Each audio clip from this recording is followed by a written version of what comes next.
Sounds great. Thank you so much for having me back, and Happy New Year to everybody who is joining us. My name is Haley Moss. For those of you who don't know me, I also like to do a quick kind of visual description as well for those of us who are blind or low vision. So I am a light-skinned woman with reddish hair, wearing red lipstick. I have a black headband on with a bow, and I'm wearing a shirt with embroidered leaves on it. That's black with white leaves. I am from sunny South Florida, so hopefully it's not too cold where y'all are at throughout Illinois, but it is nice and warm here. I am an attorney by trade and an educator by choice is always how I like to describe myself. I'm the author of several books, and I love getting to talk about lived experience, public policy, and everything in between. But today we're really talking about disclosure, how to shape your narrative, and also some stuff. I know we are largely a self-advocate and post-secondary audience today, but I do want to talk about those of us who work with young ones as well. If you have any questions, follow-ups, feelings, etc. for me, you are more than welcome to say hello, send me an email, say hello to me on social media. I am one person, so please be mindful that it might take me a little bit of time as well to get back to you, but I will do my absolute best. All in mind, a little bit of housekeeping around here. Again, I don't get to see any of y'all's beautiful faces or anything, so please don't worry, nothing to feel too self-conscious about. And we also do have closed captions available. So if you are someone who needs to put on the closed captions, you can just poke the little buttons on Zoom to make that happen. It might be under more for you, or it might be the little CC button depending on your interface, but that's all available to you as well. Again, we are recording and the slide deck will be made available to you, so you shouldn't have too much to fret over if it seems that I'm talking a little fast or there's something you want to go back to or share with somebody else in your network or life. So without further ado, we're really going to get started. And to get our little conversation moving, we are going to talk about what disclosure really is. So we talk a lot in the autistic community and beyond about this idea of disclosure. And when we talk about disclosing, we're thinking, okay, I'm going to be sharing that I have a diagnosis, I'm going to be sharing my strengths and weaknesses, all sorts of stuff. But when we talk about disclosure, this isn't just something for our self-advocate community or our autistic community, but also family members, professionals, employers, etc. And when we think about disclosure, it really is this variety of processes and tools that somebody's using to share disability status. And the main reason that people will share that they're autistic, similarly neurodivergent, or otherwise disabled with other people is to get accommodations, support, and acceptance. Those are the three big things here. And when we are thinking about disclosure, I do want to make it clear that it's not just something that autistic people have to think about, or the only ones that have a role to play. That yes, you are the star of your show here, but you do have quite the supporting cast as well. So when we think about our allies or the folks we're disclosing to, everybody has different perspectives and even roles to play when it comes to the disclosure calculus. It's not an exact science. It is kind of a very much situational thing. Even just getting to do the webinars here with Ada, what I share on each one is a decision to share what I need and what I have for accommodation, support, and acceptance. How I share with my family, my friends, my colleagues, my supervisors all look very, very differently on a day-to-day. And even as I've progressed throughout my lifespan, essentially, how I disclose and what I know has changed too. There are things about my own disability I did not recognize as being disability related until I was in my late 20s. So I'm very honest about that, and how I disclose and what I share has not only changed over time, but my understanding of autism has changed an awful lot since I was post-secondary or in that transitional young adult age. So I want us to be really mindful about what we're doing, how we're doing it, and why. I want us to really give all of these things some thought throughout our time together today and beyond. So when we think about disclosure, it really is about telling our own stories too. And of course, we are thinking a lot about accommodation, support, and acceptance, but we have a lot of different goals there too. And it's not always that simple as accommodation, support, and acceptance. That maybe we're disclosing because we need community. And community might be where we're getting that acceptance from.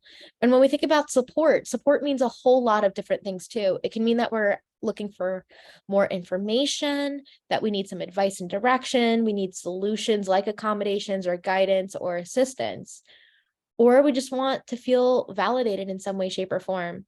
So when we're thinking about what disclosure really is all about and our goals here, thinking about what our end goal is might be the best way to work backwards here. And even for our young people, I know we have lots of young people who also have figured out for the first time that they're autistic, whether it's that as a family member, you told them late, they were late diagnosed, or they had a self-identification, self-diagnosis moment. We want to make sure that everybody feels supported, right? And no matter what kind of support that might be. When I disclose, I think a lot about what my goals are. I started out disclosing personally on a very need to know basis. When I first figured out I was autistic, that was my thing. This is something I will only tell teachers who need to know to support me. And then I started telling friends of, hey, this helps explain why I am the way I am, and I didn't always get it right. And now I realize I tell people because I do want that acceptance, mostly. That socially, I make that decision very early on because I want people around me that are going to accept me for me, and that might be able to support me if I need it, and also be part of my community, whatever that does end up looking like. Now, there's usually one big question that comes about. Is this something that I actually have to do? And typically the answer is no, that you are not obligated to disclose. That if you don't want to share anything about autism in your personal life or your professional life, you don't have to. But if you are someone who needs formal accommodations or services, and that is something that will help you be successful at work or in school, whether it is post-secondary, still in high school, still working on transition, whatever it might be, you have to disclose to receive accommodations because you are indeed a qualified person with a disability. And that is how you're able to keep your rights and essentially make sure that you're not being discriminated against and have your accommodation requests be covered under federal law. That all of these different processes for accommodations after disclosure, depending on what point in life you're at, if you're still in K through 12 or anything transitional that is in the secondary school system, that would be under the Individuals with Disabilities Education Act or IDEA, or even stuff under the Americans with Disabilities Act, which is going to apply to your workplace, your post-secondary situation, etc.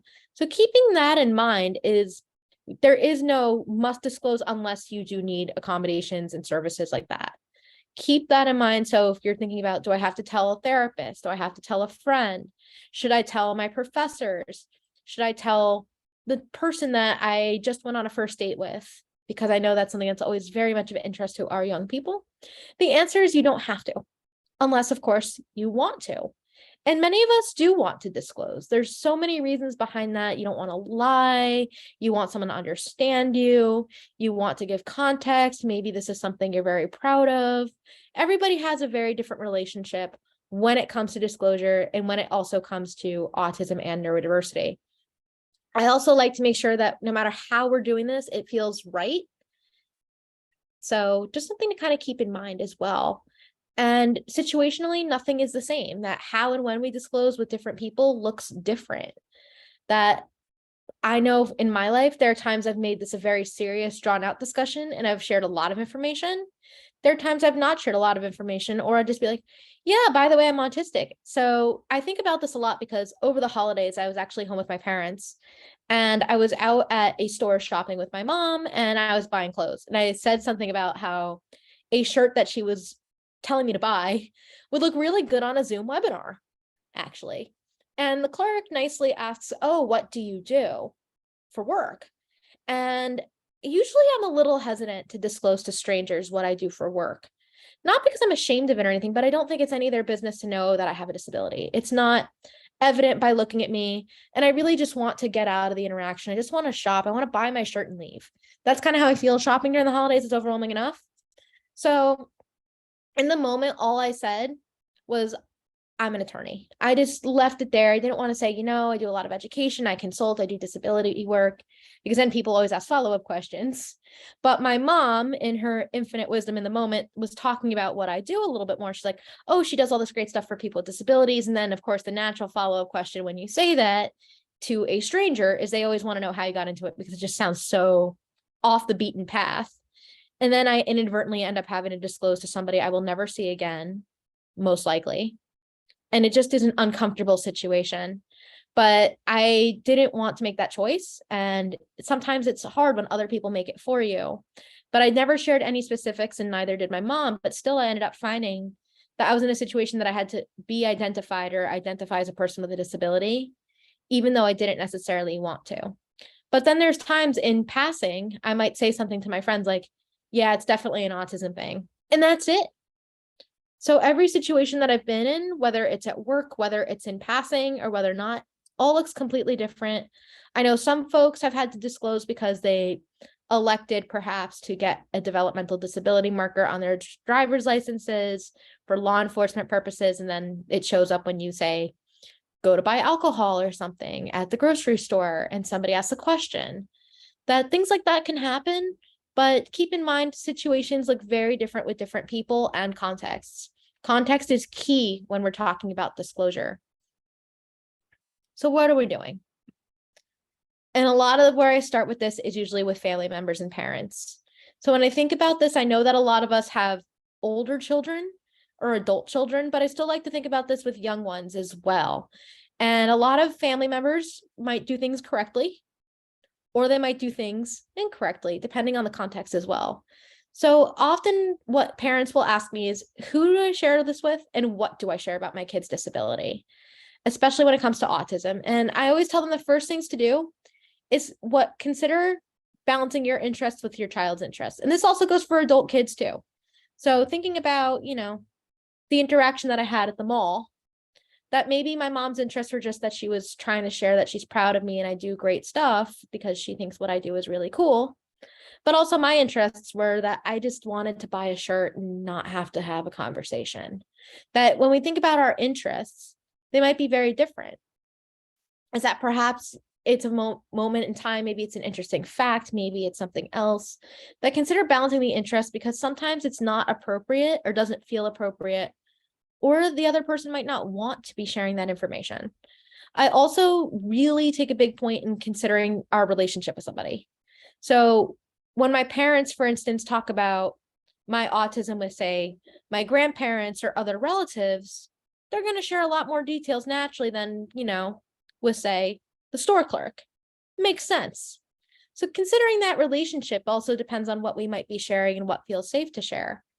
Is if you're close with another family member, or it's a very dear friend, or if it's a complete stranger, what you're saying and how you're saying it might look completely different.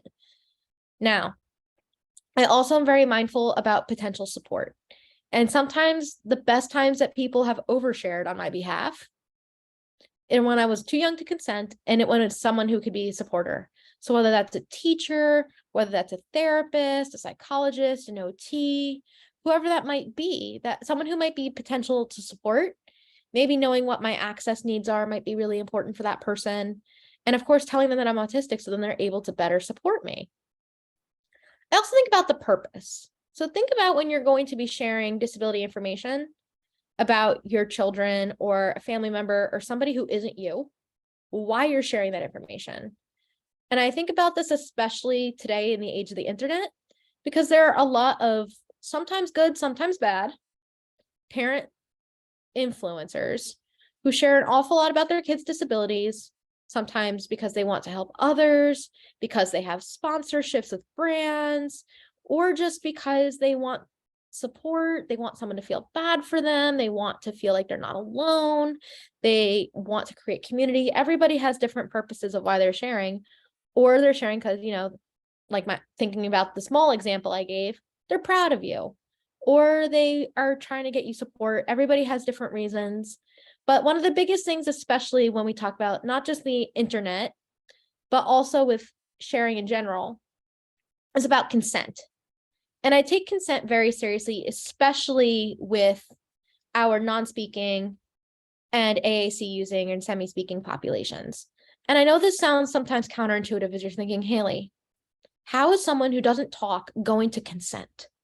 That they might not understand what's going on. They might not have the yes and no coming out of their mouth. But what I always say, first and foremost, with consent to sharing information about disability or anything else, when it comes to kids, is you can ask them. So something that I always do is if I'm going to post a photo on Facebook or Instagram of my family, because we all know that many folks love to hear about my family. They ask a lot of questions about my parents. They want my parents to share information because people always like, your parents did something really great. Your parents sound wonderful. Can you introduce us or whatever? And I'm always like, okay. But if I'm going to post a picture of my family on my Instagram where it is going to reach like 13,000 people, I am not just going to do that willy-nilly. That what I'm going to do whenever I'm on Instagram or whatever is I'm going to pick a photo and I'm going to show it to my mom and my dad and say, hey, is it okay if I post this photo on Instagram? And I'll write whatever caption, or I might show it to them in advance, depending on what it is. It's usually not like a super personal photo. Maybe it's just a family photo from a vacation. We're going to Disney World later this month. And even say if I post a photo from Disney World, you bet I'm going to ask every single person's permission in that photo if it's okay if I post a picture of all three of us in Mickey ears. So that being said, if my parents say yes, then I'll share it. If they say no, I understand that maybe they find the photo embarrassing. They just don't want it out there. They value their privacy, whatever that might be. And like many other situations, we, of course, are going to honor that consent. Now, disability status is a little bit more sensitive than a photo, perhaps, of my entire family wearing Mickey ears in Disney World in the next couple of weeks. But when I think about this, especially in terms of non-speaking, semi-speaking, etc., and I know a lot of us share information, sometimes more than we plan to, because we want to be helpful and we genuinely want to do something good. I was thinking, if I were this child or this person's age and I saw this about me on the internet, would I be embarrassed, or how would I feel about that? And this usually goes especially for folks who overshare. So maybe you won't be embarrassed if everybody you know finds out that you're autistic, but you might be embarrassed if, say, you're a 14-year-old girl on the spectrum and your parents are sharing information with strangers online or with other family members or someone else that behind your back about, say, puberty, that you don't want everyone knowing that you just got your first period. Sounds reasonable. That's kind of how I like to look at this when I have that conversation about sharing information. But also, is it okay if we tell this person about the autism, like, especially if the kid knows that they're autistic, or this person that you have another relationship? I think that really, because we'll have overtly disclosed on someone else's behalf when I didn't know that people didn't know, or that I should be asking them if it's okay, because I assumed social media, but it didn't mean they were open in other contexts. So always other relationships and thinking about consent is something I take very seriously, which is why I wanted to bring that up, even if it sounds like a little bit rantier than I'm used to being with all of you, just because it's something that I take seriously and I worry about for a lot of autistic young people who might have their information shared in ways that they don't feel comfortable with or don't realize is being shared about them. Which brings us to the other big thing that happens that I see, especially in our family communities, is I actually had a wonderful lunch meeting yesterday with a child psychologist, and she was telling me about how many families and folks that she meets in her practice, and the parents are like, well, we don't want our kid to feel different. We don't want them to know. We want them to be treated like every other kid. That's what we're doing. And she and I had this kind of moment at lunch, and we're saying, like, this parent sounds like they're literally enforcing stereotypes and stigma because the kid doesn't know and is going to look at it as something to be ashamed of because they already think that something is off or they're broken or whatever. And it was a really fascinating kind of conversation to be having about how kids should know who they are and young people should have the choice and chance to build identity. So the disability community, as we often talk about on these webinars, is really vast. That the neurodiverse and autistic communities are also pretty vast and varied, but having that ability to create self-identity and find a sense of pride is really powerful. I know for me, the first time that I met other autistic people was life-changing.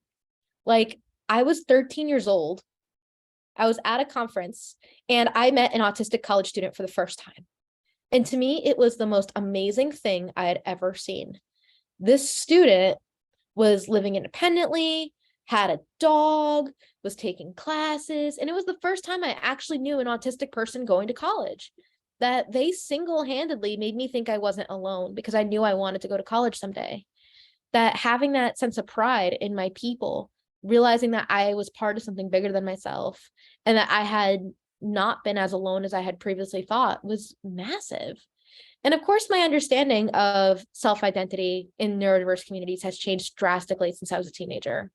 If you ask me about what I believed as a teenager, if you have read any of my work from when I was a teenager, and some of it is still online, you might be thinking, wow, you've had quite the journey, because there's things that I've read back and I've just kind of cringed, for lack of a better description, of like, oh my God, I can't believe I used to think like that. But having that creation of identity is huge, and realizing you're not alone. And all this also comes with self-awareness and self-esteem, that so many of us go through life thinking that perhaps we're broken or something's wrong with us, or no matter how hard we try, we just somehow can't get it right.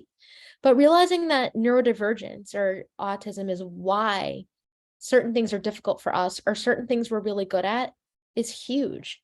I knew from the time I was a young kid that there are things that I'm really good at because of the autism and things that I'm not so good at because of the autism. Is I didn't have this, I'm broken, something's wrong with me. I didn't have that concoction of feelings kind of brewing underneath the surface. I was as happy as could be for a teenager, especially because I know most teenagers can be kind of angsty and moody. I was actually pretty much okay because I did have more self-awareness. And something I find myself reflecting on quite a bit as being a neurodivergent young person is you're forced to be self-aware, that you know what's hard for you. You end up knowing your limits or what's different than your neurotypical peers. But one of the biggest things that I did learn as well, as someone who's known from a young age, is self-advocacy skills. Now, I know that we have done webinars and things in the past revolving around self-advocacy, so you're more than welcome to revisit that if you want to talk all about how to build self-advocacy skills. But having the opportunity to know why you are the way you are opens the door for new opportunities to self-advocate. And especially when we're thinking about jobs and we're thinking about school. Now, having this understanding I was autistic meant that I was included in the equivalent of IEP meetings when I was younger. And it meant that even when I was in college, I was able to go to disability support services and ask for what I needed, or at least register. Even if I didn't end up using the services or they weren't really tailored to what my needs were. In fact, I regret that I didn't really know what my needs were because everything that was offered to me wasn't things that I thought that I needed. I still think it was the right thing that I knew and at least had the skill set and knowledge to be able to march into disability services and confidently do it without feeling ashamed and say, hey, I want to register. And I did that both in undergraduate and graduate school. So that was something I definitely don't regret. And of course, we don't give young people enough credit. Young people probably know that they're different in some way, shape, or form. Even if they don't have the vocabulary, they don't have the context, that we're usually pretty aware. So having understanding and answers is huge. And finally, of course, we want to be good people, especially for those of us who are family members. We want to build loving and trusting relationships. It kind of sucks to figure out, I'm sure, if you've been withholding this information and you feel betrayed or lied to or ashamed, that you want to build this relationship that's built on love and trust, that we're very capable of having those. And I want to make sure that that's something that keeps happening in the future. So how are we going to have these conversations? So we're talking about young people as a whole, whether it's transition age, younger, or just, young adults that are outside of college or whatever. And the first thing that I always tell people is do not hide this information. It perpetuates more stigma and it could lead to a lot of resentment. And depending on somebody's ability, their intellect, their capacity, I always say use language and concepts that are appropriate based on development. So developmentally appropriate language. So how we talk about autism with, say, 5-year-olds and siblings might be very different than the way we're talking about it with 18-year-olds, although not always. So actually one of my favorite disclosure teaching tools that I've used it since I was actually about 13 and I still use it today and every once in a while, is there is a fun book out there called All Cats Are on the Autism Spectrum. Full disclosure, I wrote the foreword for the new version of it. It used to be called All Cats Have Asperger's Syndrome, but times have changed. But the new version, they let me write the foreword because I love this book so freaking much. and went back in the before times when it was all cats have Asperger's syndrome. I used to show it to my friends because it had lots of cute illustrations of cats, and we all loved a good cat picture. But it also was very like affirming and explained certain concepts in a very easy to digest way that didn't feel negative. So that was something that was a big explainer for me. It's like and it was talking about how like certain kittens like routine, it had little cute pictures of cats, like it just kind of did the job. And that was one way I was able to explain it to younger children. And I've done it for read-alongs, and I've also done it as a teaching tool with teenagers for fun, and also for my friends that are in their 20s, because it was something to laugh about and it felt like a giant meme almost. So it kind of broke the tension really quickly. But there are times that I have used things that are more serious and in depth. So, and even as a young person, explaining like your brain just works differently might be developmentally appropriate. Then autism is a developmental disability and it affects your neurological functioning and cognition and communication. Like there's ways to explain this that make sense to everybody. The same goes with neurodiversity. And I know that as someone who didn't learn what neurodiversity was until I was a young adult, that I've had ways that I can explain this to young people too. And even people with intellectual disabilities. Perhaps even if you've explained the autism spectrum, to make sure that folks don't feel alienated or that they fall into this dichotomy of only thinking that some people are high, quote unquote, high functioning, low functioning, like to make sure. I've even seen the spectrum explained as things like a color wheel or flavors of ice cream, that there's so many ways to make accurate information appropriate based on somebody's level of understanding and cognitive ability. Also, when we're sharing information, make sure it's accurate. We don't want to perpetuate any more stereotypes or falsehoods. It's already hard enough out there for autistic people. And the biggest thing of all, no matter what, is we presume competence in everybody and anybody that we meet and talk to. And if we disclose, we want to presume competence even to the people we're disclosing to, not just to young people. So I do this even with employers. I assume they're smart enough and willing enough to understand, unless they tell me otherwise. Presuming competence is a sign of respect. So I always like to do that. I try my best to make sure what I'm sharing is accurate, not just to me, but to folks in general. I also don't want to see disability as something that is exceptional. And when I talk about exceptional, I understand that some of our stories are exceptional in what we've had to fight through, the barriers that we've overcome.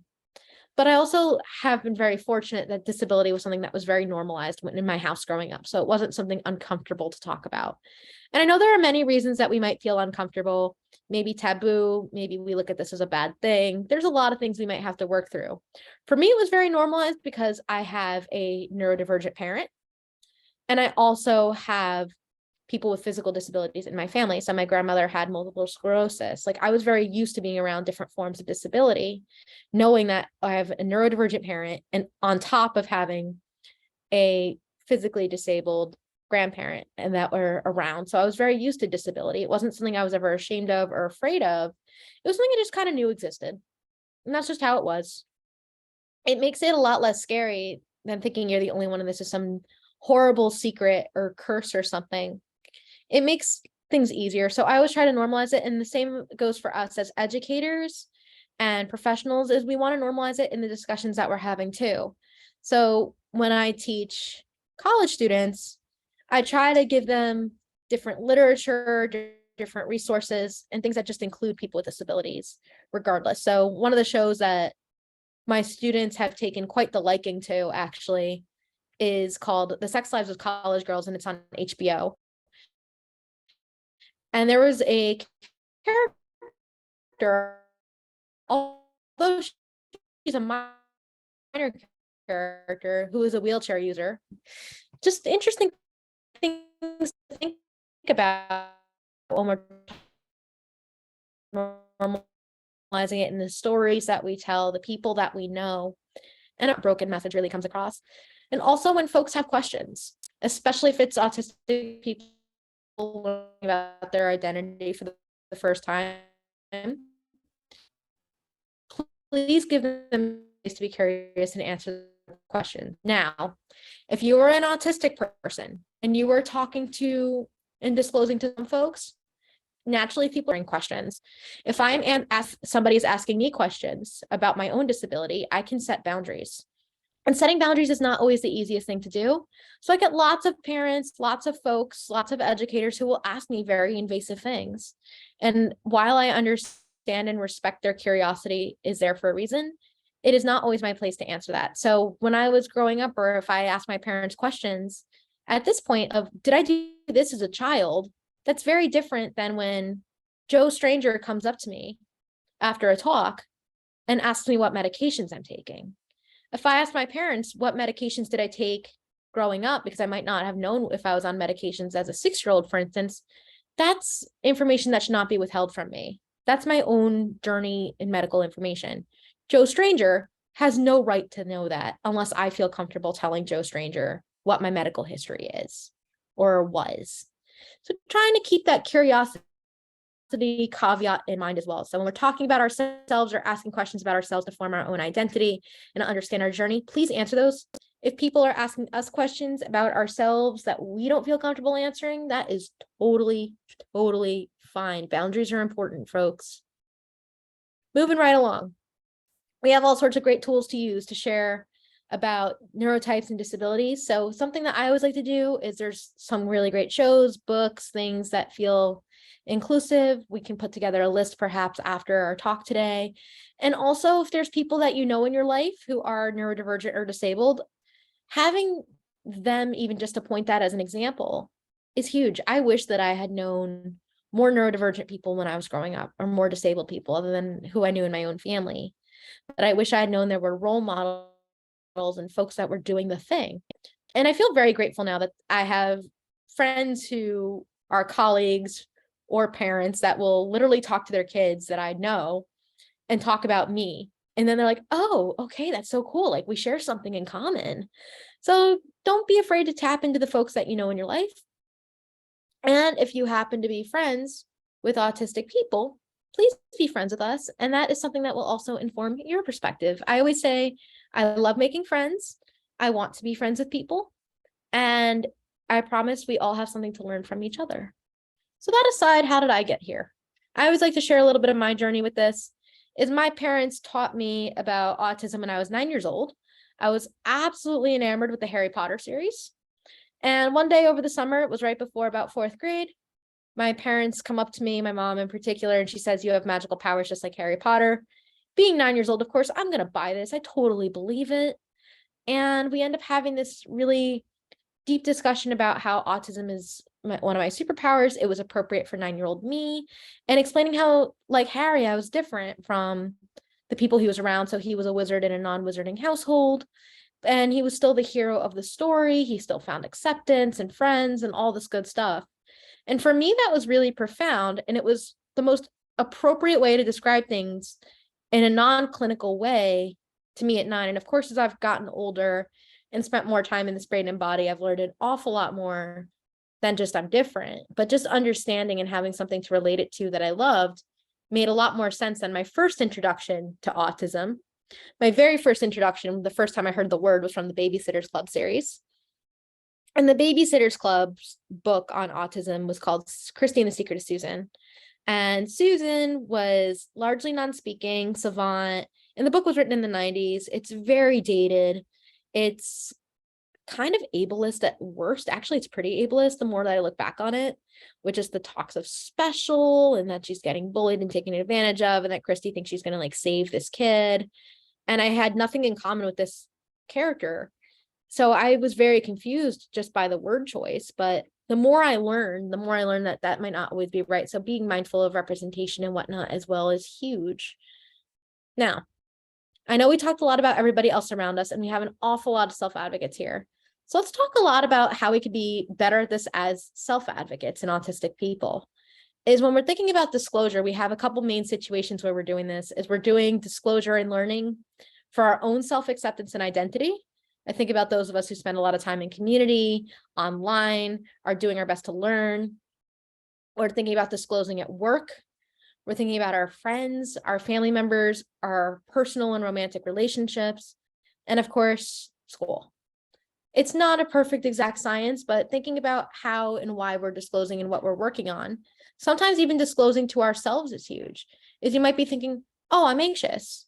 wait, this sounds an awful lot like autism, maybe not.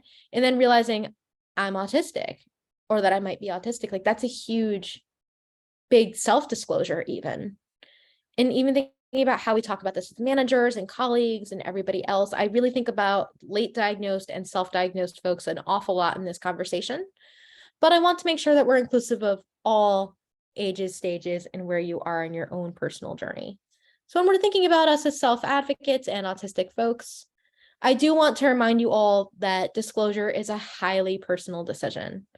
And when we think of that as a personal decision that is situational, think about why you might want to disclose that. We talked about that idea of acceptance, support, and accommodations, but why not? And why not sometimes can be just as big of a decision, or choosing not to, as choosing to disclose. That there are situations I've been in that I've said as little as possible because I didn't want to be viewed as weak, that I didn't want to have to experience more ableism because I can sometimes pass. I didn't want to be perceived as receiving special treatment at work, because when I did disclose in my first job, I got offered way more accommodations and support than I needed. And it made me feel very uncomfortable, and other people thought I was special, and I really didn't like that.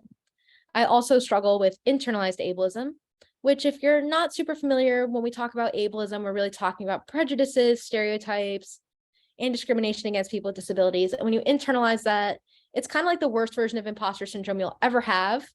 But when I talk about internalized ableism, I'm really thinking about when you're thinking, I might never get a job, or I'm too much, or you're a burden for asking for help, or that you have to be good enough at everything, or that you're not good enough. It's just a kind of a mess to work through, and it's something I still work through. And sometimes that might also be why I don't disclose or choose not to. And of course, there's genuine fear and concern around stereotypes and discrimination, that you might be opening yourself up to bias and things like that. And depending on what career you want to go into, you might be concerned that disclosing, people might think you're unprofessional. Or if it's something like law practice, you might also be concerned about licensing.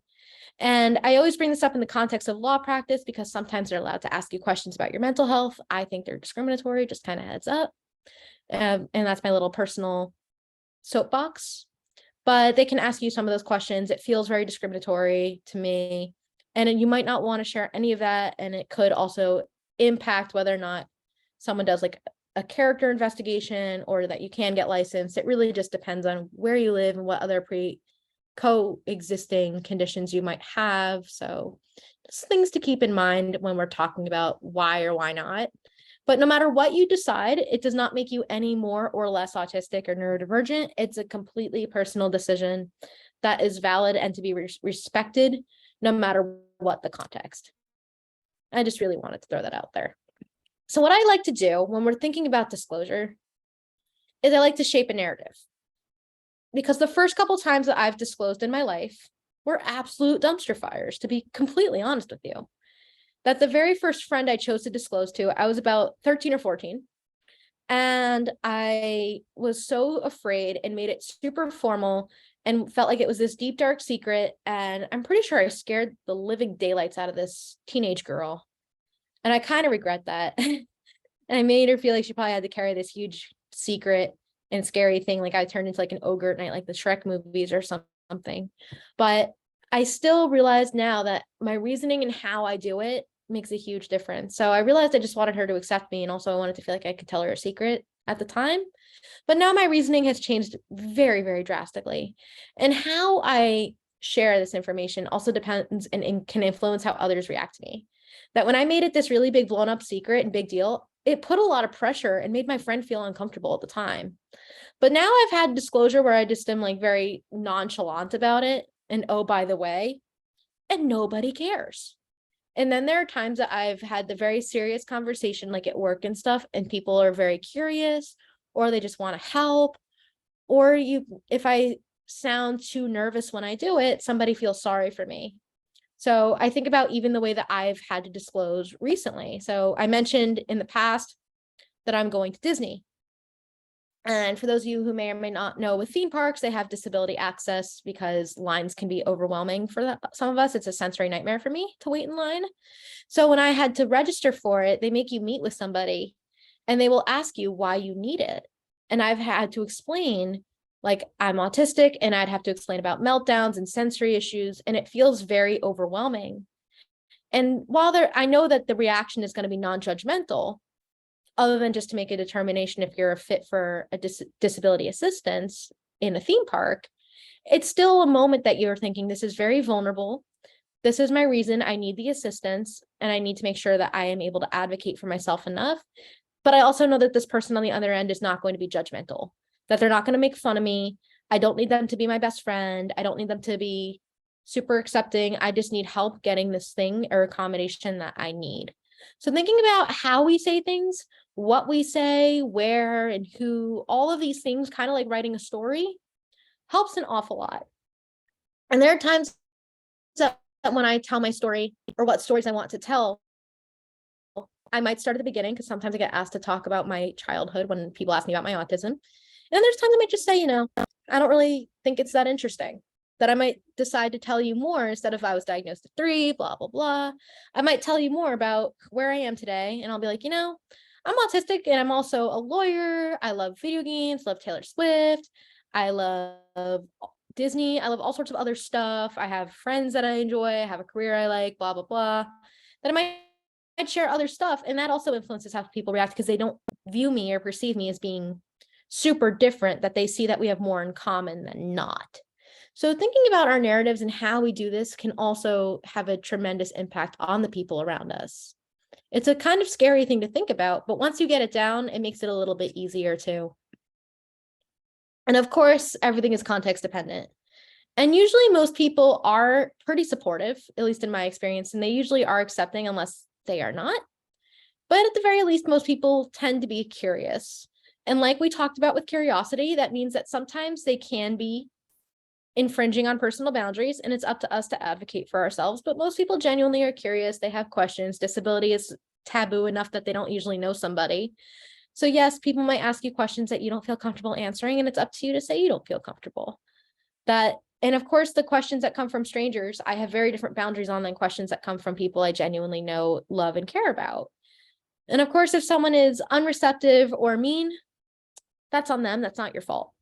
So one of my favorite mean and unreceptive stories that I have for you guys is from dating. I usually don't tell dating stories on webinars, but this one I actually think is worth sharing. I was on a dating app a couple of years ago, and I mentioned what I did, and I mentioned that I have autism to this person. Like, that's what I said, like very bare bones. And right away, this person, he was a medical student at the time, says, well, I have a lot of experience with autistic people, and they're all really rude and they don't understand it. It's such a burden. And I don't really want to go out with you because of that. I hope you understand.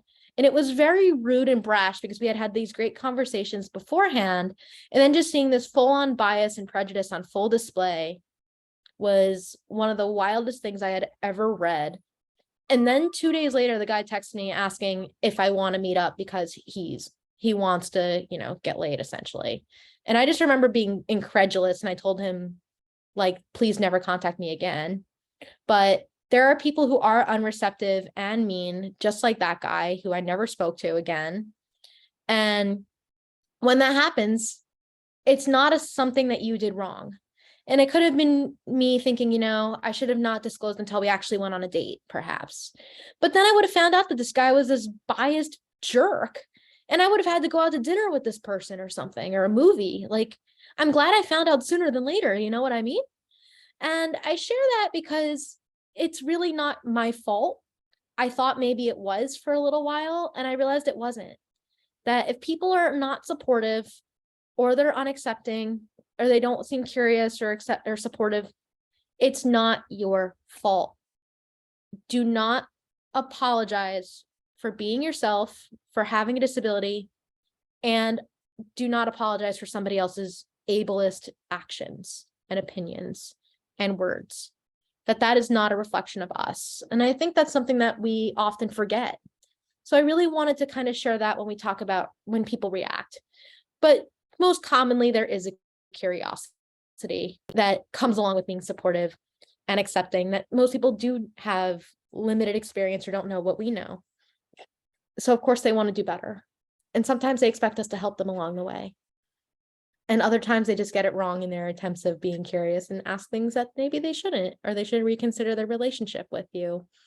And if it's appropriate, there's always a teachable moment that comes out of disclosure. So I've learned, whether it's a teachable moment for me on how to do better, or it's a teachable moment for somebody else to not be a jerk, or to learn about boundaries or respect. It's really tough out there. So my empathy goes out to every single person who's had to do this multiple times in their lives, because I know I certainly have. And then, of course, there's workplace stuff. And when we talk about workplace stuff, this is the thing I know most of us really think about when we talk about disclosure, especially in transition age, that we think about disclosure in the workplace. And we think about when people may or may not be upfront about it, if they want to be upfront. So I always like to sort this into how we disclose, whether it's very, I want to, but I don't, or just actually talking about it. So something that I like to do if I don't feel 100% comfortable or don't know if I feel comfortable yet is something that I like to call soft disclosure. And that's when I kind of hint at having a disability, but someone else can't confirm or deny it necessarily. So maybe I'm vaguely asking for support, like, it's really helpful when you send things like this along. Or I might mention, oh yeah, I'm on the board of Disability Rights Florida because I'm going to be an incoming board member. My term just starts this month. So I might say something like, oh, I'm a member of the board of directors of Disability Rights Florida. And you can't confirm based on that if I have a disability or not, but you might assume that I do, or that I have a family member. You might make some assumptions based on that. And that might be my way of disclosing without necessarily saying anything, because that's what I'm testing the waters on. Other people might do a more formal hard disclosure in comparison. And that happens when we are a lot more upfront, when you precisely say, I'm autistic, I'm neurodivergent, I have a disability. And you describe it either in interviews, cover letters, resumes, or somewhere else. Or if you actually request an accommodation under the law. So that's whether with your manager, a supervisor, or human resources. So kind of thinking about when you do what is completely up to you. I personally like to err on the side of soft disclosure early on, because I don't trust that people won't use my disability status against me. And also I like to kind of see where people are. So if I hint at it sometimes or mention, like, I work best when you give me clear instructions, without mentioning anything about executive functioning or autism, if someone just says, yeah, of course, that's great. Or if I mention that I'm on the board of Disability Rights Florida, and the first thing someone does is like, oh, congratulations, that's really cool, and doesn't just ask 5,000 questions, that might also give me sort of an in of being like, okay, everyone seems really supportive of this. This seems like a good place to be. So it really depends on your comfort level with each individual that you encounter, but I like to use a mixture of these different strategies depending on who I'm around and what is out there as well. And also when we think about disclosure, I really want us to think about how people feel. That there's people who feel that it's necessary to share this, and I know that I've been in this camp. And then there's those of us who are volunteering this information. So when people feel that they absolutely must share no matter what, I think about folks who definitely need accommodations under the ADA or similar laws, that a lot of us have been perhaps masking and self-accommodating and adapting and didn't disclose. And all of a sudden, it just falls apart. Maybe we're burned out. Maybe the demands of our jobs or our schoolwork or something is just too much that we can't just keep doing what we're doing and we need more formal support. Or we have other breakdowns and things that happen. So maybe your academic performance isn't what it was, or maybe communication just has gone awry with supervisors or with somebody else or your roommate, that maybe there is some kind of breakdown in communication that you might have to disclose to explain what's going on. Or you've had changes in life circumstances. So I know for those of us who are late diagnosed, self-diagnosed, or recently identified as neurodivergent or disabled, we might be sharing this information because we found out something about ourselves and it's new and exciting and it colors in the picture, so to speak. And then there are those of us who are more on the volunteering side. And those of us who are volunteering might just want to be our full authentic selves at work or school or wherever, and we take pride in those identities. You're also like me, that you want to be proactive, because I miss fundamental social cues every single day, and I want to limit those misunderstandings. And finally, we view neurodiversity and disability as one of our greatest strengths. I know I certainly do. I have no idea what it's like to be neurotypical, non-disabled. I will never know. I have no interest in knowing at this point. This is the hand in life that I've been dealt, and I am making the most of it, and I'm pretty proud of myself for that. So to each their own, and I think it's up to us to also encourage authenticity, and we want to make this safe. So I always tell the allies in the room and the folks that it's not your job to figure out who is or isn't autistic or something, but it's to make it safe enough that if people are, that they feel comfortable sharing that. I know a lot of us really like to armchair diagnose, whether it's on the internet or people that we know, but if we do that, we're not really doing a service to anybody. So we just want to make it safe that if people do feel that they have to or want to volunteer this information, that they're going to be they're not going to be judged, that we're going to be accountable for our actions and actually be able to support them in some way, shape, or form, whether it's through acceptance, support, or accommodations. That being said, for those of us who are allies, I know we have quite a bit of you in here that are allies, that it's up to us to create space. If you are a person on the other end of a disclosure, if you are someone who is assisting young people in getting this process rolling, that I always tell you your first step is to figure out why someone's sharing information with you. A lot of people disclose to me because they think I'm a safe space.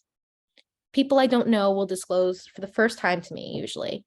And I always have to figure out, why are they sharing this with me? Is it because they need something like an accommodation? Is it something they think is a fun fact about themselves and they just feel like sharing it? Or are they just trying to be transparent, open, and authentic and test out the waters, which happens a lot with me. So other things that I like to do once I know this is I figure out, okay, this is why this person is telling me. Then I know how I can better support them. And also I like to ask, if I can, who else knows this information, especially if it's someone that I know fairly well, so I don't end up outing them. So for instance, if I have a colleague who has ADHD and they haven't told anybody else, I'm not going to go tell my manager if they don't know, or unless my colleague says, hey, I have no idea how to advocate for myself to get an accommodation. Can you help me with the manager? You don't want to out people. It's not our story to tell. We want to have room to listen and also help advocate if necessary and empower people to tell their own stories if they feel comfortable doing so. Other things that I like to do is just listen and respond with empathy.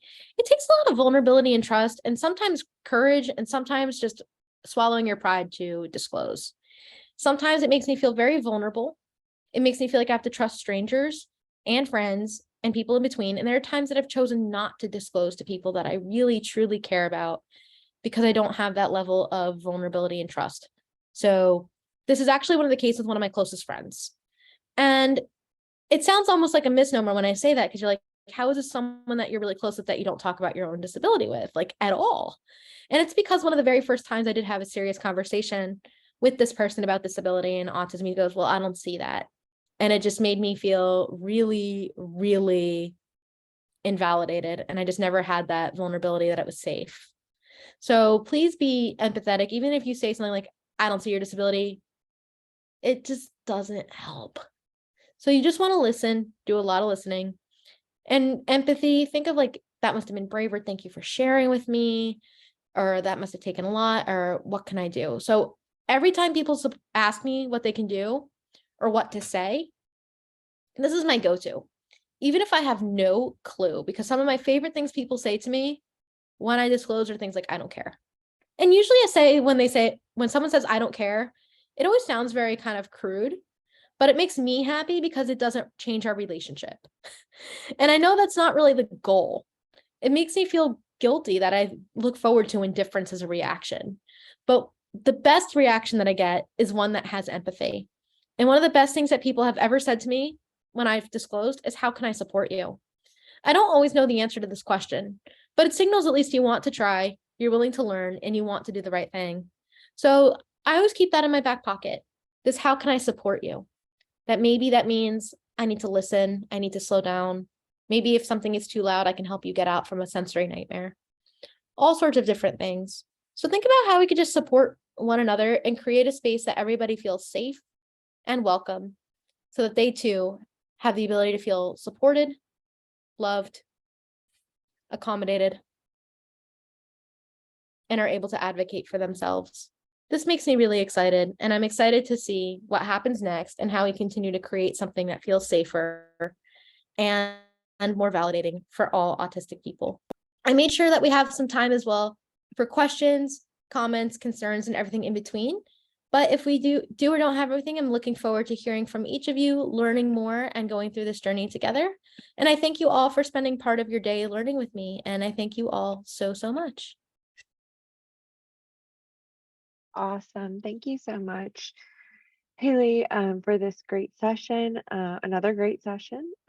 If you want to check out any of Haley's older sessions from this past year, 2022, which is crazy to say that we're already in 2023. You can check out our website, which I put in the chat. You can check the website, which and I'll go ahead and put that in again too. And then if you have any questions, feel free to type in the chat or raise your hand and we will address those. So we'll give everyone a minute for that.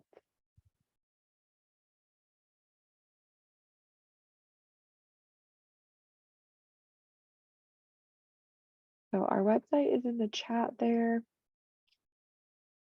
And if you go to the website and click on monthly webinar series, you can locate Haley's other presentations. She's done multiple for us back in 2022 and even in 2021. We've been so thankful to partner with her over the last couple of years to provide professional development for the autism system. Thank you for continuing to partner with me and having me. It always means a lot. Of course. Okay. So I'm not seeing any questions in the chat. Let's give everyone another minute here. And then again, just a reminder that tomorrow you will receive the follow-up survey and link to the recording and the website in your follow-up email, as well as the session is recorded, so you can feel free to access that on our website. Again, it typically takes about 48 hours to do the closed captioning and any editing of the recording that we need to.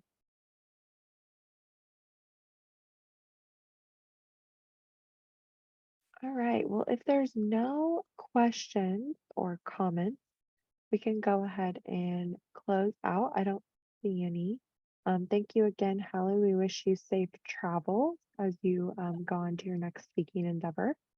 And we encourage everyone to watch this recording back or feel free to check out Hallie's other sessions that she's done for us. Any closing thoughts, Haley? No, I think we're good. I truly appreciate you. Awesome. All right. Thank you so much, everyone, for joining us this morning. What a great way to start off the new year and the ADA project. Be on the lookout for our upcoming sessions. We do have one in March. Let me just pull that up really quickly. We have one in March and April, so be on the lookout for those sessions. We have one every single month on the second Tuesday of the month at 10 a.m. And so if you're not on our marketing listserv, or if you know somebody who would like to be or that should be on our marketing listserv, feel free to reach out to me. I'll put my email in the chat again, and we will get you that information so that you can register or they can register, whoever you send it to. And I'll go ahead and close this out. Thank you so much, everyone. Have a great rest of your Tuesday. Thank you.